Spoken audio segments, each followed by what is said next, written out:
what really defines a bubble is when you hear everyone, I mean everyone, telling you all you need to do is invest in this market and you can watch it, you can watch your investment grow, right? It is for sure thing. Basically, we know it's a bubble, but Biden now is going to continue doing exactly what Trump was doing, if not even more, when it comes to artificially propping up the stock market, working hand in hand with the Treasury Department, of course, and the legendary Federal Reserve. You got to be out of your mind, because nobody knows when the big sell-off is going to happen. You will not have time to run through the door. There is also a story, it's kind of like, I guess we can call it a funny story, that I read somewhere. If I find the article, I will copy it and post it down below. It says this degenerate gambler found out about a horse race, right, that only had one horse in it. So he rushed home, sold everything he had, basically bet his house, told his wife it's for sure thing, it's only one horse, how can he lose? And he goes in and, loses his bet. How did he lose it is this horse decided to stop in the middle of the race, jump over the fence, and just leave. Did not cross the finish line. So there is no such thing as free lunch, and there is no such thing as it's for sure thing. Yes, these stocks could continue going up, and you can get upset if you sold and you watch it grow and you are kicking yourself, and then all of a sudden you wake up the next day and it's down 5%, no big deal, right?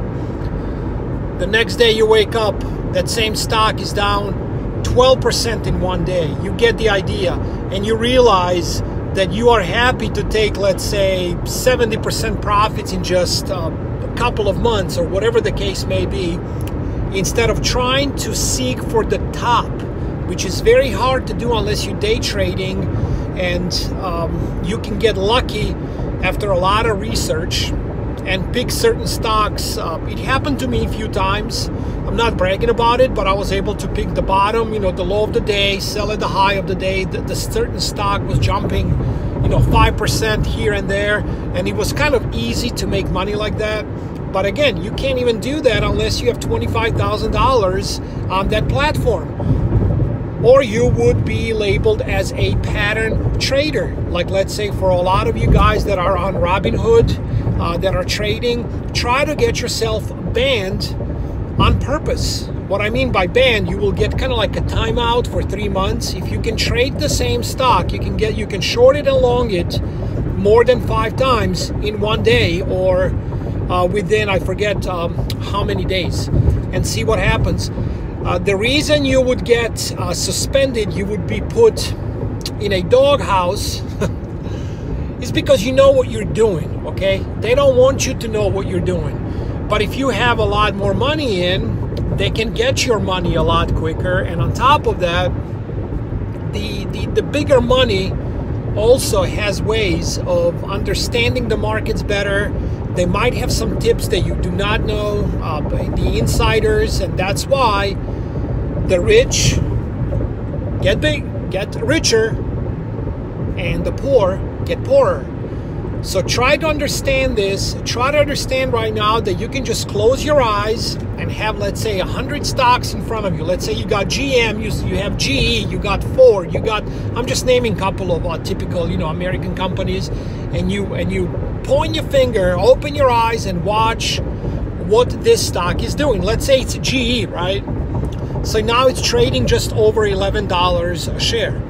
Well, the 52-week high was not much higher from that. It's about 12 or 13, I forget, right? So there is some room to go to hit the 52-week high, but it's pretty close, as the 52-week low was way, way lower back in March when everything sold off. So if you would have bought back then, let's say for $4, and now you are sitting at 11,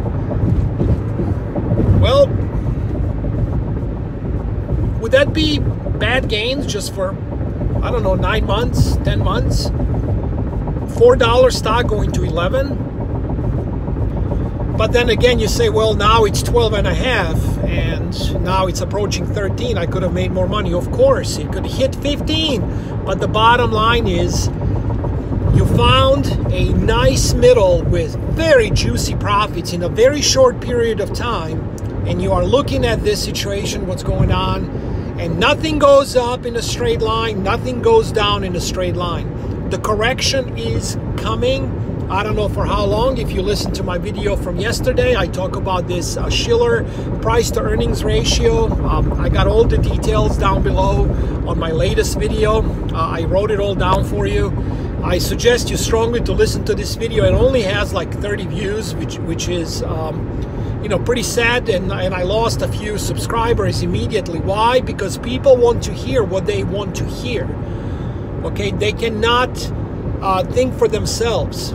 Okay, if they are in the stock market, if someone is telling them, well, you might want to pay attention here, I can see based on blah blah blah, could be a big sell-off. They don't want to hear that. You tell someone in Bitcoin world to sell their Bitcoin because it was 41,000, they want to fight you.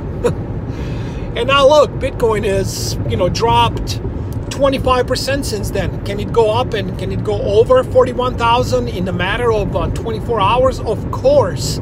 There is nothing sound about Bitcoin. There is nothing sound about this market.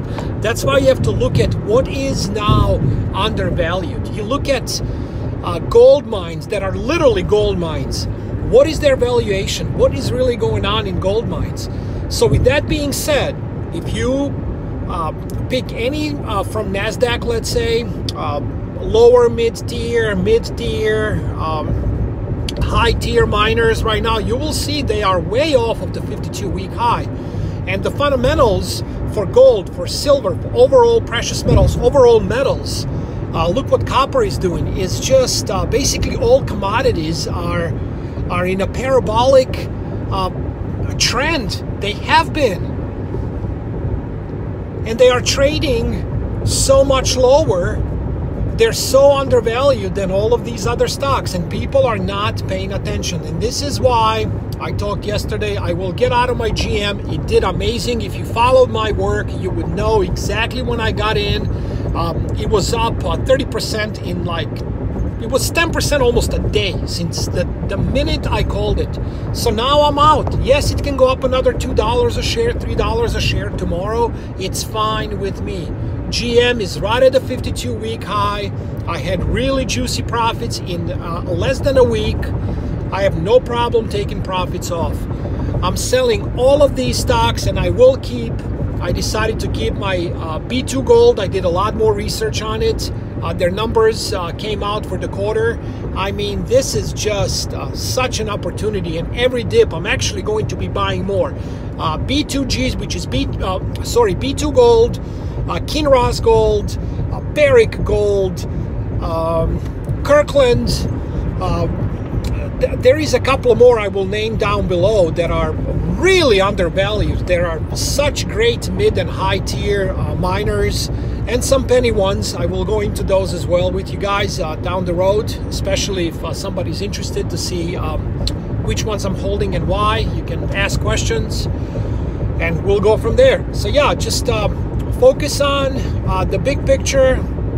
Understand that not too many people get rich overnight. Yes, if somebody bought Tesla at the low a year ago and now it's still holding and it's looking really great, there is not too many people that continue to hold stocks when they go 200-300% up from what they bought. Okay, a lot of people need money nowadays. They're cashing out institutional money, the insiders, if you will. They get a text message, they get a phone call. These whales, they can manipulate smaller markets, let's say like of course Bitcoin is not anywhere close as big of a market as gold is, so they can just do that among themselves. Okay, we're looking at hundreds of billions of dollars that 4 or 5 people own of Bitcoin, and they just decide to sell. Gold that has close to 10 trillion, that's way harder to do. Even though gold has been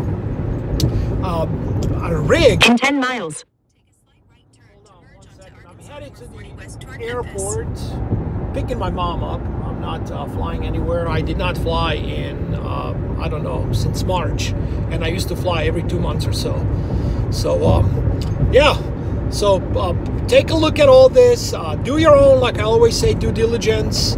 Watch out what's going on. And please understand that buying things on sale